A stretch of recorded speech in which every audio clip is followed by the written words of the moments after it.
11 weeks ago, we started Friday Prime Time with an absolutely thrilling race that went down to the wire. Since then, we've had dominant displays, brilliant overtakes, controversial moments, and simply some of the best racing you will ever see. Tonight, we have the final round of Season 2 of the iRacing Formula Renault 2.0 Championship. It's Friday Prime Time here on Racebot TV, streaming live on iRacing Live, and we'll be right back after these short messages.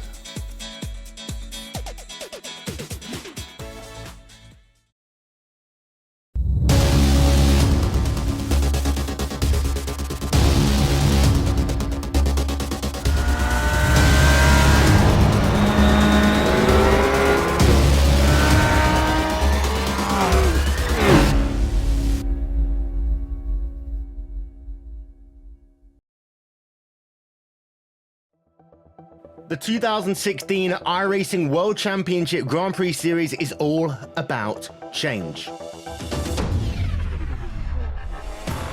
New teams, new drivers, new tracks, even a new logo. And oh yeah, there's a brand new car.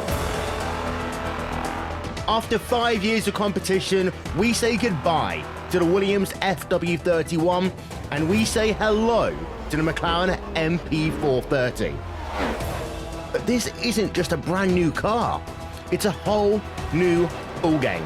And with it, we bring new excitement, new strategies, new technology. For example, energy recovery and drag reduction systems.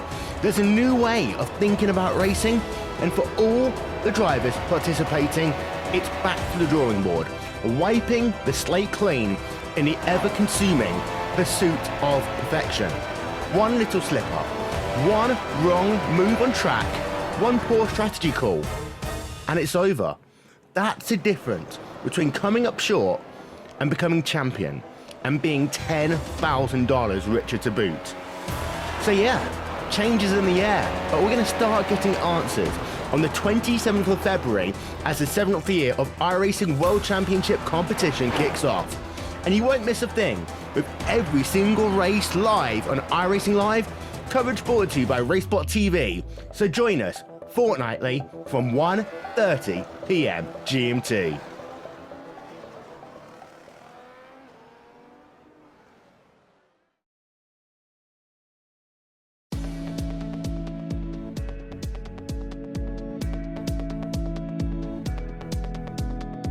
Welcome back to Friday Prime Time here on Racebot TV, streaming on iRacing Live. Before we get started with this Formula Renault 2.0 Championship race, I'm just going to bring you up to speed with some of the information about what's coming your way on Racebot TV and iRacing Live this weekend. Tomorrow, it's the first ever iRacing Nürburgring 24-hour race from the daunting Nürburgring Nordschleife circuit. Be sure to check out iRacing Live from 1 o'clock GMT for all the action tomorrow, all the way through to Sunday afternoon. Also tomorrow, we have got round 8 of the iRacing World Championship Grand Prix Series from Montreal. Make sure you join Johnny Simon and Rachel Whiteford tomorrow at 1:30 GMT for all the action there.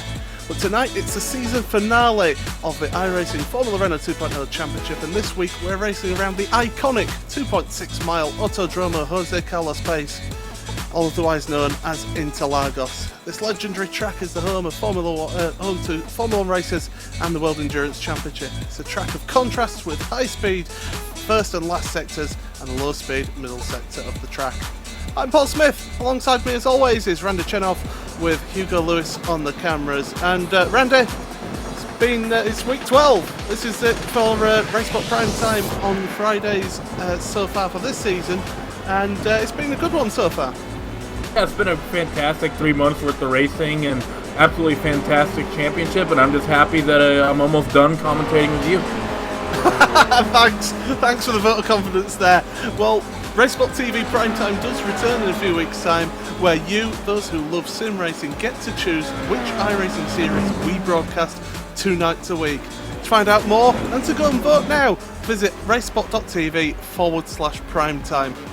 And as I say, we're here at Interlagos for this Formula Renault 2.0 Championship race. It's 23 drivers in this race, and early on in qualifying so far, Frick Shotos, the fastest of the lot of them. But we have got Rocco Barone back today. He's been missing the last couple of weeks, and Be interested to see whether he can get one final race under his belt on primetime Renault. Yeah, certainly is. He's actually getting ready to finish, I believe, his first lap now, coming down this main straightaway here.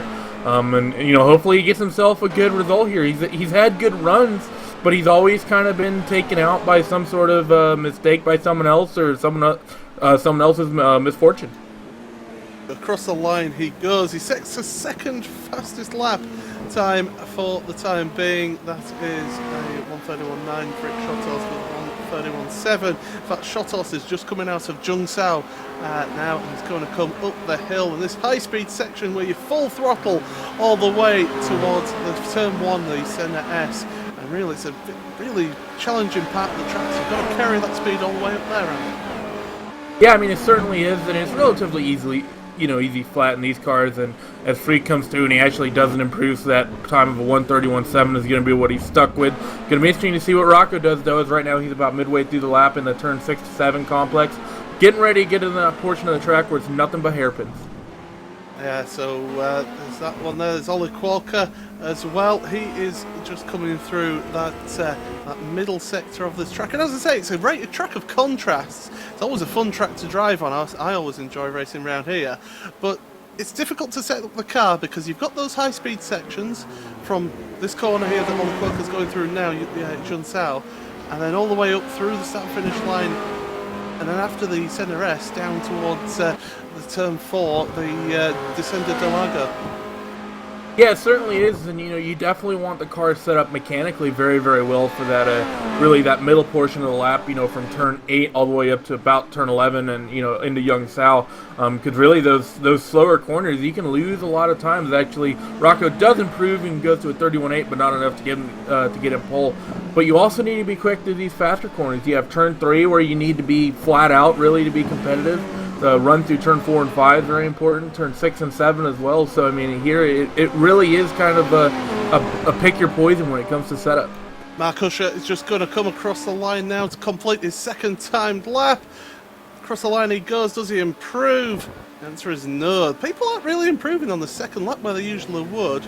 Cesar Amengod, he's on his second lap now, just going down to turn 4. Ollie Qualker, he's coming up now into the twisty section. We'll have a look at Ollie Qualker, the number 15 car, and you see that car just on edge a little bit through the entry and on the they're just getting a tiny bit loose there, but certainly trying to put in a good lap time, and it's crucial because you can lose so much time through that centre section of the track, Renault.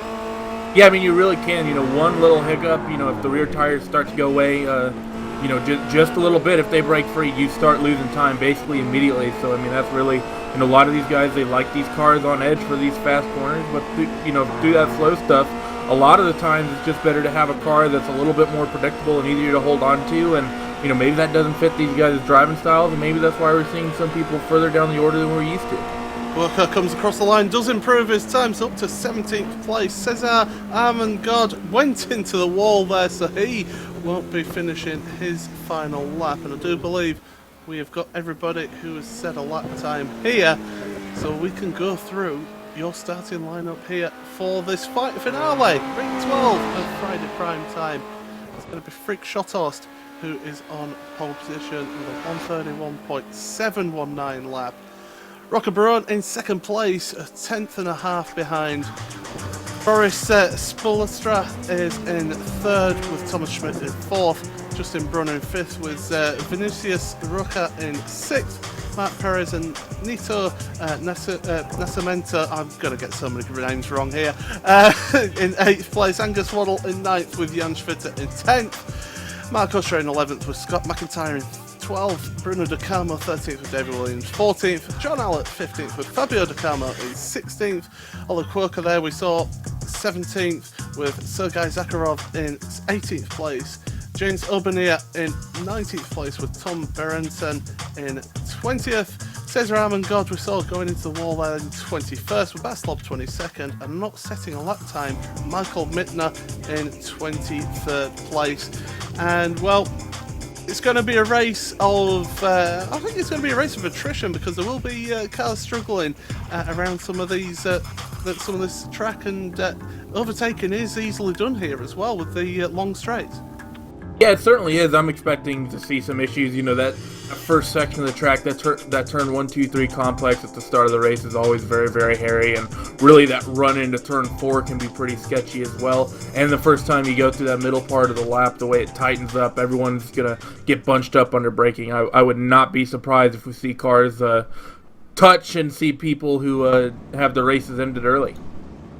We're just waiting here for the last few cars to come onto the grid, and really, it's a chance for everyone to just go all out and try and get the win, because Martin van Loosenhoorn has clinched the title, by the way, 300 points ahead of his nearest rival, so I think it's safe to say that Martin has won that, and that's why he's not competing today.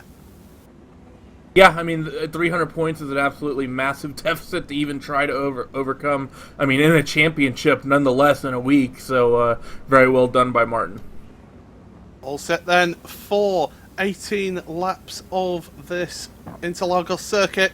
Drivers now will be looking towards that start gantry. The red lights will come on here, and we'll be all set here for the finale of Formula Renault 2.0 here on Friday Prime Time. The green light is on, and away we go from the line there. Good start from Frick-Chotos. And Roca Barone is coming down the inside though as they head towards the centre S. We've got cars fanning out behind though, but Frick-Chotos taking the lead for the time. We've got 3 wide.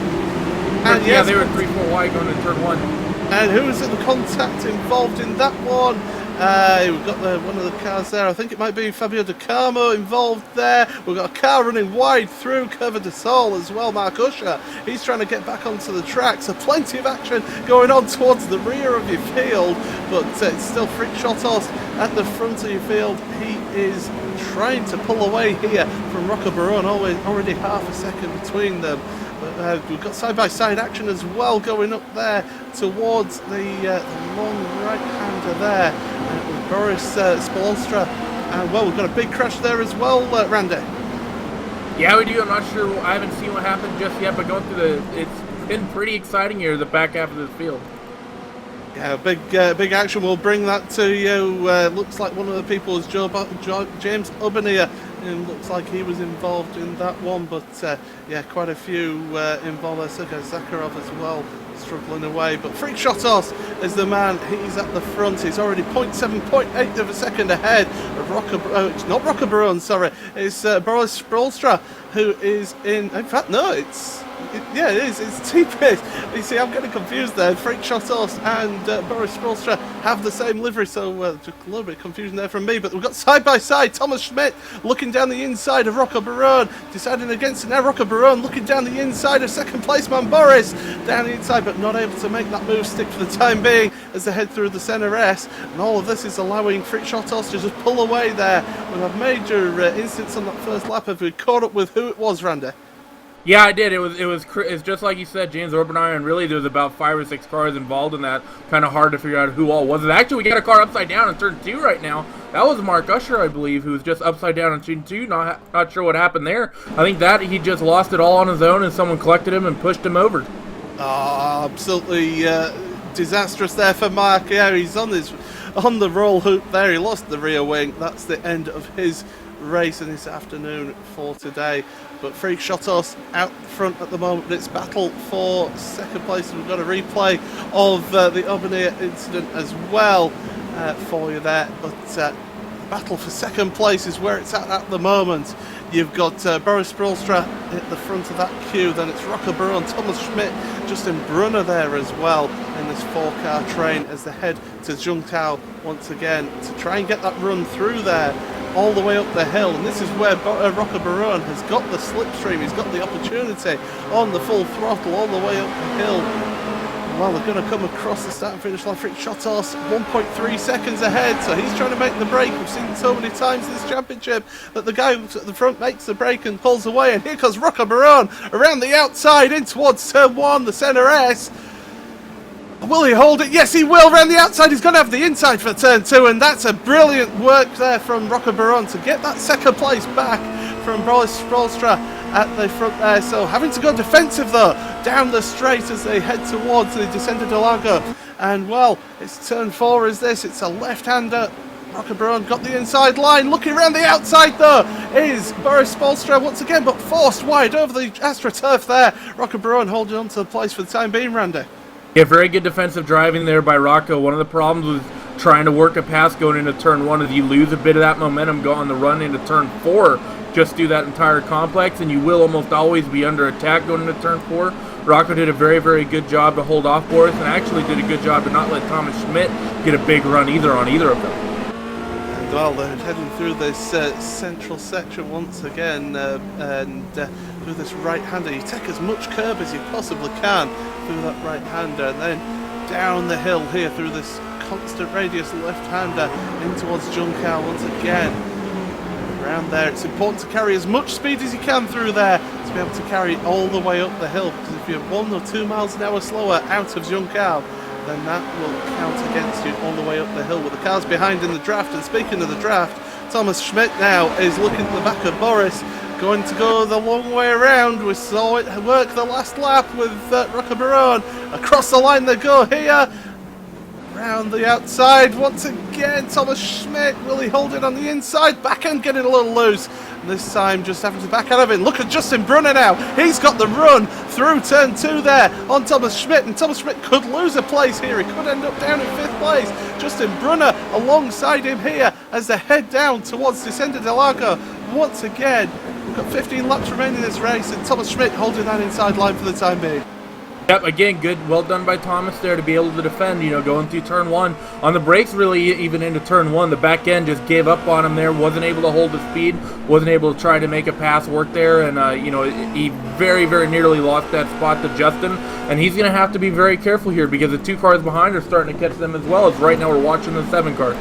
Yeah, the 7 car, Bruno De Carmo losing 1 place, losing 2 places there. Nito Nesamito and Jan Schwitter making it through there to take the place, and Bruno just getting hung out to dry a little bit dead on the inside.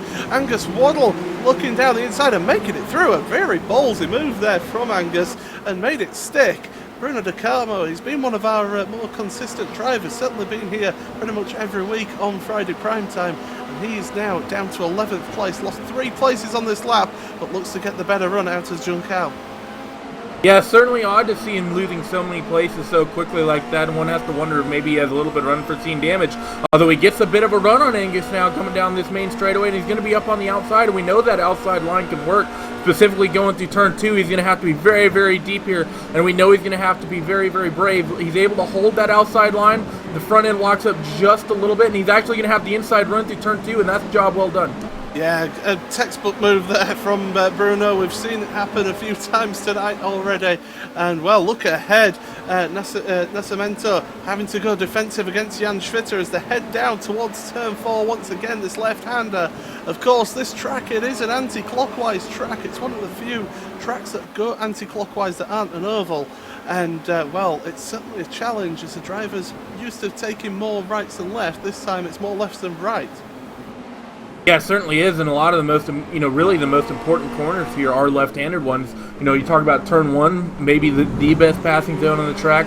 That goes to the left, turn 3 as well, 4, 5, and, Young Sao as well at the end of the lap. It really is a very, very left-handed dominated circuit. Well, we have still got this battle on, and it's between Boris Spolstra, Thomas Schmidt, Justin Brunner and Rocker. Vinicius Rocker has made it onto the back of this pack now, and he's putting pressure on there on Justin Brunner as they come out of Junsao. Oh, in fact, no, he's under pressure from behind. It's Mark Perez behind trying to make the move on him. So battle's coming along as we've also got side by side further back. And it's Schwitter side by side. They're going to go 3 wide there, possibly. Bruno De Carmo thinking against it, but certainly looking to go 3 wide into turn 1. I've seen races where they've gone 4 wide before into turn 1. It doesn't turn out well, but luckily everyone able to carry on as we head down towards turn 4. And once again, Angus Waddle making the move on Bruno De Carmo as they head towards turn 4, and he's got that important inside line, but not able to hold on to it. He drops back behind once again. So Bruno De Carmo holding on to that 10th place for the time being. Yeah, that was pretty interesting there by Angus. He kind of just backed out of it, even though he had really the line that he would have wanted. I'm not sure why he gave up so easily. He's actually, right now, Bruno's looking on the inside of Jan Schwitter, and this is a very scary place to go side by side. They'll actually go back single file, although Bruno's going to look on the outside, and he's actually going to lose a spot to Angus. Actually, no, he's able to hold on right now as they go through turn 9. Yeah, going on the outside of Ferragura is not the easiest thing to do, but Bruno De Carmo nearly made it stick. So heading through this bit once again now, turn 10 through turn 11, this plunge downhill here into turn 12, jumps out once again for another lap. We've still got these battles going on ahead, although everybody just keep it in line for the time being, so we'll keep an eye on this one then. Bruno De Carmo is in that double slipstream ahead at Nascimento and Jan Schwitter, giving him that double slipstream, but behind Angus Waddle once again, keeping in line with them, and they're all just sort of peaking out, evening out with top speeds as they come across the line once again. We've got 12 laps remaining in this race. Fritz Schotthorst is out front at the moment, 1.8 seconds ahead of Rocco Baron, who's made a bit of a gap on Boris Sprolster in third place, and it's Thomas Schmidt, Justin Brunner, Vinicius Roca and Matt Perez all battling away. And then you've got this battle here. You've got Nascimento, Jan Schwitter, who's going to lock into the outside once again into turn 4. It doesn't really work there. Bruno De Carmo and Angus Waddle in 11th place. But still plenty of action to go here. And maybe guys just to hold him back here as Schwitter is going to look to the outside of Ferragura once again. Waddle looking to the outside of Bruno De Carmo as well. These guys are just not going to give up, are they? Yeah, they're just going hand over fist. As right now, Bruno De Carmo looking to the outside again, and Angus Waddle is going to try to come underneath them again, not able to get it done. So it seems like on the run into turn 8, Bruno can kind of just put it on the outside and know he can have enough momentum and carry that speed down for the run into turn 9 that he won't really be under attack. Talking about our leaders, though, a little bit more, we see this big, almost 2-second gap here out front. Although Rocco Barone, I don't think is quite out of it. This last lap by, he put in the quickest lap of the race. So I think Rocco might just have something for free. Yeah, Rocco is he's only just faster, about a 10th faster that last lap, although this lap is pretty much even, so it's certainly evening itself out. And look at this battle then going on for 8th place. Well, Nascimento once again having to go defensive. Bruno De Carmo has control into the wall there. Will he be able to carry on, or will there be too much damage on that TNT car? And well, Schwitter and Nascimento going side by side through turn 3, and here goes Bruno De Carmo. We don't know how good the car is. Oh, they're almost making contact there on the exit of Curva de Sol as they head down towards turn 4. Nascimento and Schwitter, they're side by side. Nascimento has got the inside line there, but Schwitter trying to run it around the outside, goes over the AstroTurf there, and Bruno De Carmo trying to follow him through. Schwitter, contact! Nascimento and Schwitter make contact there on the exit of turn 5, and Bruno De Carmo say thank you very much, I'll go down the inside here. And Waddle, Angus Waddle is trying to follow him through here. Yeah, I mean, the way they were fighting, something kind of had to break, and unfortunately there it was Jan Schwitter who ended up being the big loser. They were being a little, almost over-aggressive, I think, with each other, the four of them. They were fighting really, really hard and, thinking about 3 wide in a turn 4, and that's a little bit silly and kind of an unforced error in my opinion. Yeah, Schwitter did a very good job, though, keeping it out the barrier, so he's still going there, although he's down in 17th place for the time being. But Nito Nascimento is coming up the hill here behind Bruno De Carmo. De Carmo, we see in the replay of that incident there with Nascimento and Schwitter. But across the line they go. Bruno De Carmo is at the lead of this group, but we saw him make a little bit of contact. Yeah, I was going to say, we saw him make a little bit of contact with the wall on the inside of the Center S, on the entrance Center S, and maybe that just losing him maybe a mile or 2 miles an hour at top speed as Nascimento makes it through. But De Carmo looking for the better exit around Curva de Sol as they head down the straight, but Angus Waddle is going to go to the inside, looking to use the slipstream, and Nascimento in front as well. Yeah, I think you're right. I think Bruno just either he didn't get a good run to Young Sal that last time, or he does have a bit of aerodynamic drag now after that slight tap with the wall, and he's just going to get freight trained on these straights probably for the rest of the race, because he was about 6 miles per hour slower at the end of the front straightaway than everybody else. And it's tight again now as they go into turn 6 and 7 complex, as Bruno's going to go to the inside, and Angus actually slides a little bit. Bruno's going to slip past. Yeah, so Bruno De Carmo down the inside there, and look at that opportunist move down the inside. Who was that? That was Fabio De Carmo. So Fabio coming in, joining in this battle here with Angus Waddle. Great work there from the brothers, maybe working together. Fabio just losing control on the exit there, but brilliantly holding on to it. That's just going to gap out Fabio and Bruno for the time being, but into Zhang Sao once again. And now it's the brothers. It's going to be brothers of destruction as they head up towards turn 1 once again, because these two could come to blows if they get close up. But here comes Angus Waddle looking to use that slipstream on Fabio De Carmo. Around to the outside goes Waddle. We've seen it work at least 2 or 3 times now at this race, and he's going to try and make it down the outside here. Late on the brakes there. Down the inside though, Fabio De Carmo holds on to that place for the time being. Is a little bit compromised though, over the grass, over the bumps and the curbs, and that's going to cost him through Curva de Sol. And here comes Angus Waddle to take back that 10th place. Yeah, they're fighting really, really hard with each other right now, and really this is exactly what Bruno De Carmo wants to be seeing in his mirrors, because he definitely has aerodynamic damage after that touch with the wall, and he's about 6-7 miles per hour slower than everyone else is on the front straightaway. So really, you know, give it a lap or so. If these guys really calm it down a little bit, actually Fabio's going to look to the outside, not able to get that done, but you know, definitely a brave move. But if they're able to get to Bruno, he's going to get freight trained, and this 2-car battle will turn into a 3-car one at the end of one of these long straights.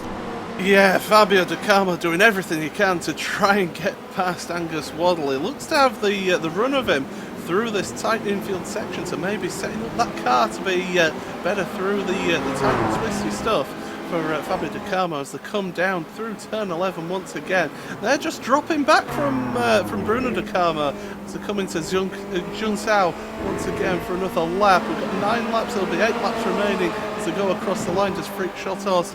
And while it's the number 2 car, Justin Brunner, side by side here with Rocker. I'm going to get this right sometime. Vinicius Rocker. Vinicius, there we go. Hugo Luis giving me a bit of help there, because quite frankly, after 12 weeks of this, I need all the help I can get, Randy. Yeah, we're not very good at Portuguese, but luckily it's Hugo's native tongue. Absolutely. So Justin Brunner just losing out there.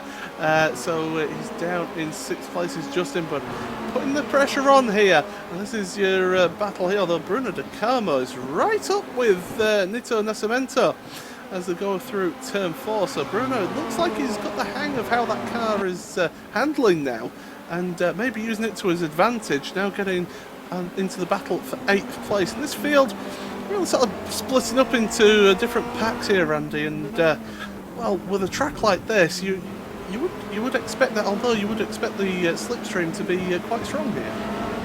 Yeah, I mean, it really is with the long straightaways here, especially in these cars, you know, not quite having the power of some of the higher performance cars, and because of that, they tend to stick with each other in the draft, and that's really what we're seeing, especially with Bruno De Carmo having this damage. He's not probably really going to be able to get by Nito at all.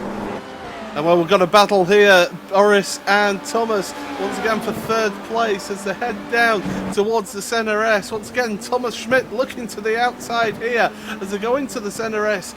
Once again, not able to hold on to the outside line, trying to get the better run here now. Through the second part of the S, love the curbs goes Boris, and that's going to give, just closing the door just enough, squeezing him. But Thomas Schmidt now really putting the pressure on. He's putting him under intense pressure, going defensive now as Boris, but decided to go back onto the racing line there.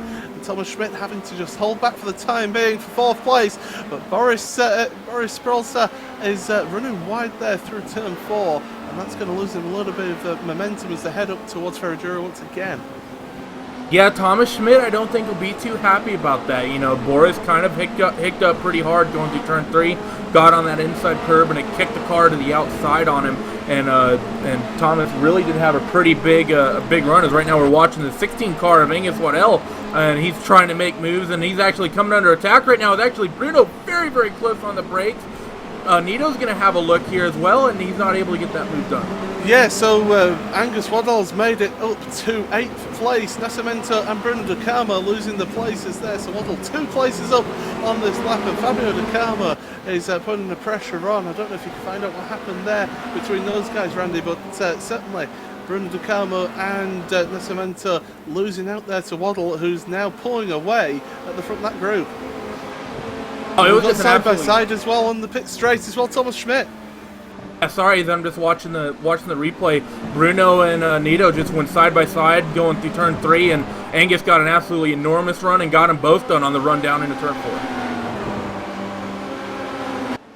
Well, it's Thomas Schmidt and Boris Sprolstra once again as they head towards turn number 4. Schmidt looking to the outside here, and we've got side-by-side action further back as well. Brunner and Roca, and also Matt Perez as well is trying to get the undercut here down the inside of turn 5. And Justin Brunner's going to lose the place, although he's got the inside line as Schmidt is side-by-side as well. And Brunner does lose that place to Matt Perez, so Perez up a place there, but Thomas Schmidt all over the back of Boris here for this P3.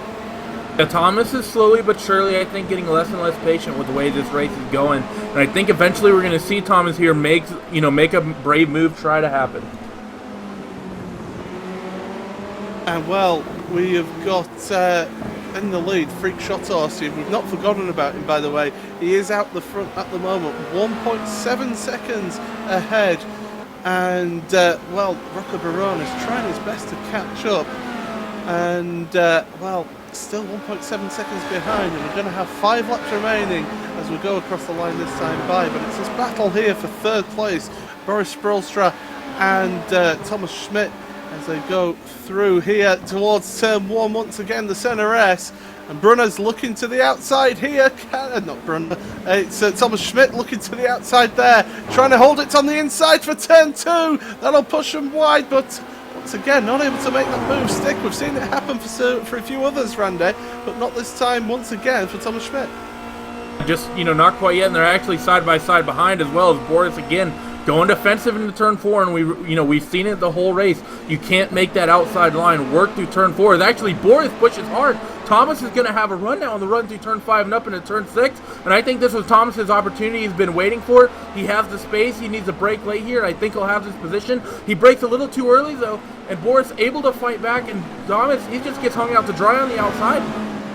Battle for P3 really heating up then between these two. Boris Sprolstra able to hold on to the place for the time being, but Thomas Schmidt just doing everything he can, losing control almost on the exit there of turn 9. Going into turn 10 now, this right-hander, and then down the hill, and all this battling is allowing Roca, Perez and Brunner to catch up to the back of them. So this could end up being a 5-car battle towards the end of this race for 3rd place, that last step in the podium. As on that last lap, by the way, Rocco Barone has been catching up, 1.3 seconds behind now. So Freak Shot Horses may be coming under a bit of pressure, and Rocco should be in the slipstream range just to get a little bit of effect, as here comes Thomas Schmidt once again along the start finish straight. The side-by-side behind as well, the Matt Perez trying to make it past Rocco as well. Thomas Schmidt looking to the outside, trying to make it work this time. Late on the brakes, he's side-by-side once again, but this time he's got the inside line. He's going to push Boris wide. Boris gets over the curbs there, but able to hold on for the time being, and now down to 4th place. Thomas Schmidt finally makes it up to 3rd place, but he's under pressure from behind Boris Sprolstra. He's not going to give this one up. He's looking to the outside, very late on the brakes there, almost making contact. Fantastic move there from Boris Sprolstra. Brilliant move. We've seen people try it, and he's made it work into turn 4. Absolutely well done by Boris. He just pinched Thomas at the mid-corner a little bit, and most importantly, that brings that pack of 3 cars of Roca, Perez, and Brunner up into this fight. Now this is a 5-car scrap for P3. And do you think that's maybe why Thomas Schmidt was getting more and more desperate to get past? Because he realised that this gang of cars behind have caught up, and here comes Roca, here comes Perez, and here comes Brunner. They want a fight, and they want to get that final podium spot. And well, we had an exciting race to start Friday prime time over at Spa, and well, this one could be an exciting finish. I maybe don't fancy doing a full lap of commentary as well. Roca getting a bit wild out the exit of Zhengzhou there once again as well. that. Perez now putting him under intense pressure, and look at Schmidt now trying to get past Boris as well. We saw him try it last time, it worked, but then didn't with a brilliant move down into turn 4. Will he be able to make the move around the outside once again? Going to be room given by both drivers, and Thomas Schmidt again making it through the center S, but look at Rocca's got to run. I'm going to say Rocca's got to run on Boris, and Boris has got to run on Schmidt. They're maybe going to go through. Oh, Boris cutting across the front of Rocca there, and not a lot of room there for Rocca to go. He's going to have to hang back for the time being. Around the outside once again goes Boris. Will he do it again? This is fantastic work from these guys to able to race so close together, and Boris making it in front as they're heading to Ferradura. And look at that, Mark Usher has moved up ahead of Rocca. Justin Brunner tried to make the most of that one as well, but not able to make the move stick as they head into this turn 8, 9 and 10 complex. Randy, this is fantastic stuff from these guys, and this is over the final spot on the podium.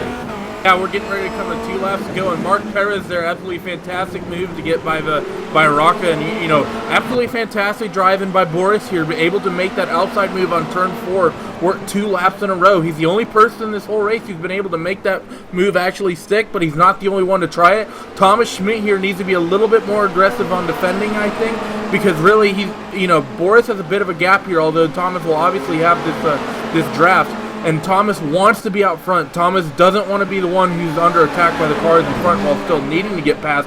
He wants to be the one who only has to defend. 2 laps remaining. Here comes Thomas Schmidt coming around the outside once again into the center S. It's this left-hander giving space there. Boris, look at the slide there from Boris, holding on to that 3rd place. And here comes Mark Usher now. He's got the better run there on the outside of Cover de Sol as they head down towards turn 4. And that slide from Boris, Perez coming down here. They're looking 3 wide. 3 wide. Oh, this isn't going to end well. Go, come on, behave, boys. It's turn 4 on contact. We called it, and that's big contact there. Well, Thomas Schmidt and Rocca getting together there, and that was always going to happen, Randy. Yeah, that one's 100% on Rocca. I'm not sure, 2 laps left in the race, this amazing scrap, and no real reason to force a 3 wide there going into turn 4. Very, very silly and very, very, I'll say amateur mistake. And well, all of that has spoiled our fun, because these guys now have gapped out there. And, with Nascimento's out the race as well. What's happened to him? He's dropped out this race. I don't know whether he's just maybe got disqualified for this race or something's happened to him. He's run wide there, and looks like I think he may have caught that 17th incident. I think he may have caught that black flag. Very, very, very odd there for Nato. Well, on to the final lap then goes Freak Shotos across the line. He's got a 1.5 second gap ahead of Rocca Barone. And well, we've seen Freak Shotos. He's won a couple of races on Friday prime time before. Will this be the 3rd one? That's what we'll have to see. He's in a comfortable position at the moment, but certainly he won't be relaxing too much, because 1.6 seconds it can change in an instant, as we've seen around this track. Jan Schwitter is battling away with Olaquoka as they come across the line now. So Schwitter having to he's dropped back a little bit in the battles here. So Quokka coming through the field. Credit to Olaquoka here. Set at 17th. He's up to 9th. Sorry. As Jan Schwitter now looking to go side by side down towards turn 4. Yeah, and Jan's looking to the outside, and it looks like he's going to have that move done. Ollie doesn't quite have the pace on Jan. And Jan, he had that move done by the time they were, before they were on the brakes. Going through there then is them, but Freak Shotos coming down towards Junsao once again for the final time. It is lap 18. He is 1.4 seconds ahead. He's got the start-finish line almost within sight now as they come through the series of left-handers. Full throttle all the way. And well, Freak Shotos going to come across the line now to win once again in season 2 iRacing Formula Renault 2.0. Across the line he goes. He weaves in celebration.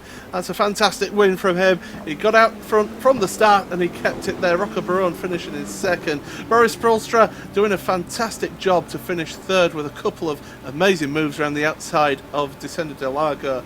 Quokka, he has lost that place to Jan Schwitter, whose Schwitter actually moved up a couple of places here on this last lap. Fabio Di Carmo up to 7th place. What's happened to Justin Brunner? Justin Brunner's out the race as well, so we've lost a couple of cars in the final lap. We'll get it all tied up at the end there while we wait for the last few cars to come across the line. David Williams battling away here with James Ubernier across the line. And, well, that one will finish as it was. Bas Slob, one of the final few drivers. I'll tell you, the final driver on the lead lap is Sergei Zakharov.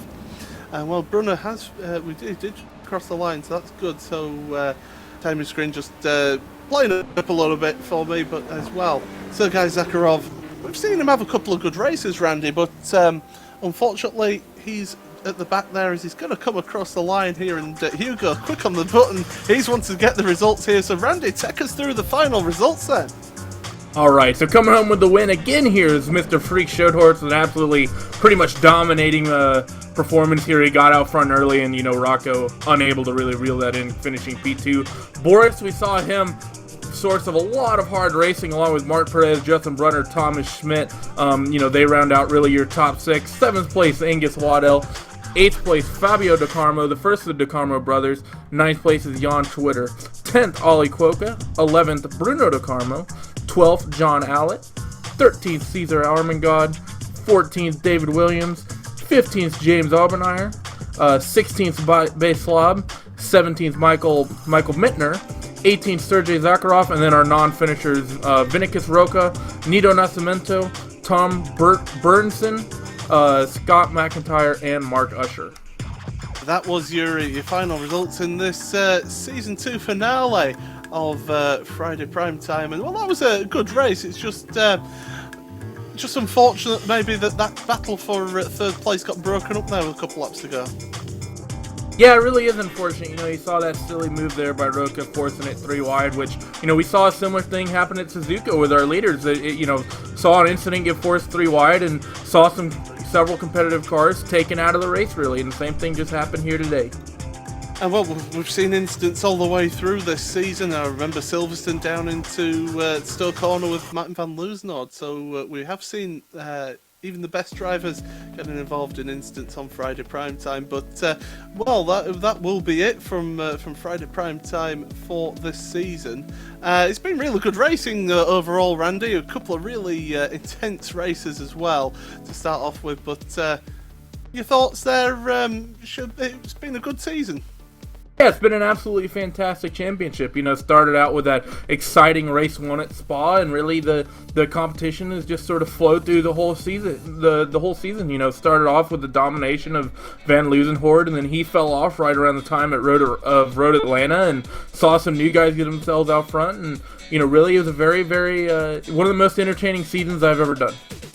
And well, as we said earlier, Martin van Loosnord, he had a 300-point gap going into this race, so yeah, that will be him as the champion as well. So great start to the season from him, and that's what counted, Randy.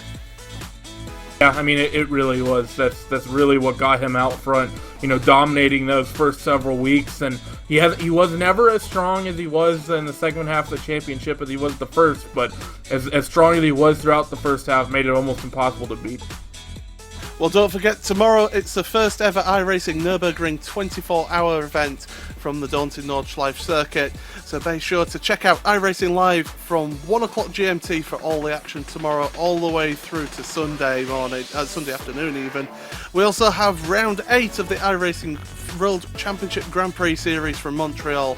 Join Johnny Simon, Rachel Whiteford tomorrow from 1:30 GMT for all the action there. But that's it. That's the finale of Season 2 here on Friday Primetime on Racespot TV and iRacing Live. Racespot TV Primetime returns in a few weeks, where you, those who love sim racing, get to choose which iRacing series we broadcast 2 nights a week. That's Wednesday night and Friday night. To find out more and to go and vote, visit us on racespot.tv/primetime. So congratulations there to Freak Schoedhorst for his 3rd win on Primetime.